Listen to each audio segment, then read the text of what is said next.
So over the last couple of weeks we did some videos on the pitfalls of buying classic cars. We got a huge amount of interest in that and feedback. So we figured let's take this a little bit further, right? And let me show you guys some of the methods that I use to assess a car. So let me give you the background on this first.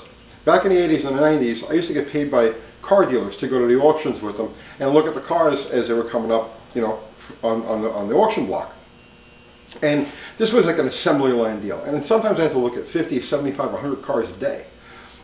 So you only got a few seconds, really, to look at the car and know whether or not it's worth, you know, the buyer is going to bid on it or let it pass because it's a pooch.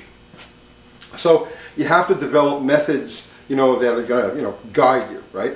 So I'm going to show you a couple of the things that I used to do. And this doesn't apply to just classic cars. This is like any car, any used car that you're going to buy. These things apply. So I'm going to show you, and they're simple, right? You won't believe how simple they are. When I show you, you're like, oh, right? The first thing is the dipstick. You pull it up on your car's pulling up. You want to see what the motor looks like. So you pull the dipstick. And right away you think, okay, well, let's just check the oil on it. But no, the oil is going to be clean. You expect when a car is being prepped for sale, you know, they're going to wash it, they're going to wax it, they're going to vacuum the interior, sometimes they'll armor all the tires, right? And they're going to give it an oil change. So when you pull the stick, the oil's nice and clean. But this isn't where you want to look. Where you want to look is up the shaft of the stick. Because what you're going to see up here, if the engine wasn't maintained, you're going to see a patina, you're going to see tarnish, heavy tarnish.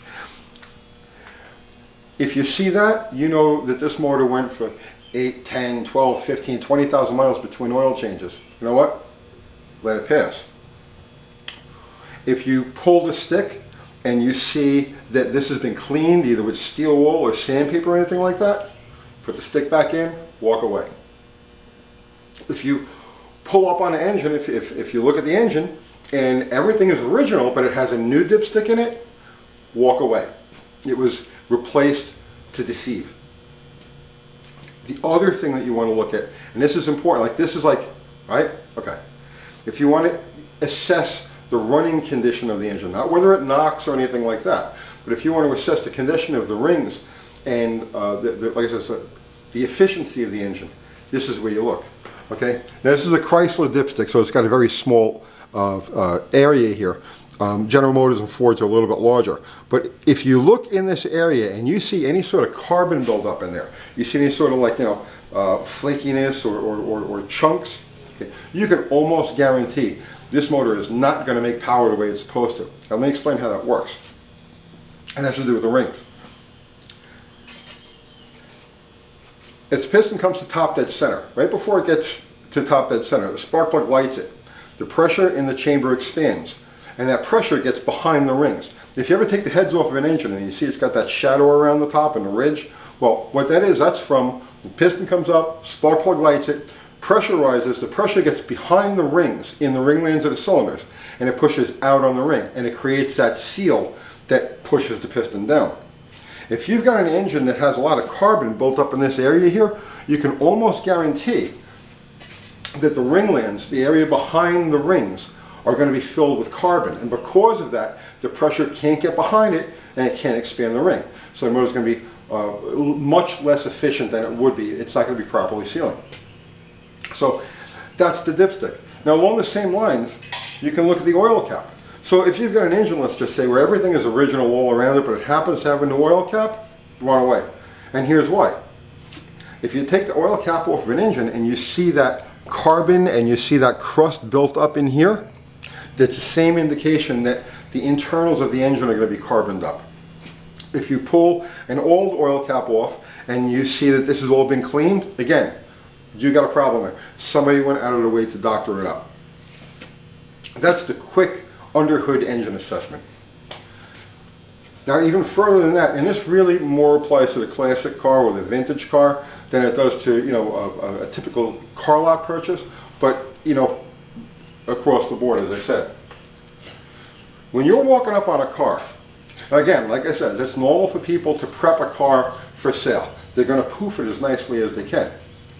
But when they go the extra step and they either spray black paint or even worse, undercoating on the frame, in front or behind the wheel.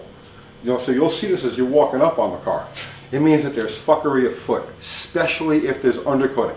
That undercoating is there. It's there. The whole thing is there to deceive you. It's there to give you the impression that everything under the car is like that.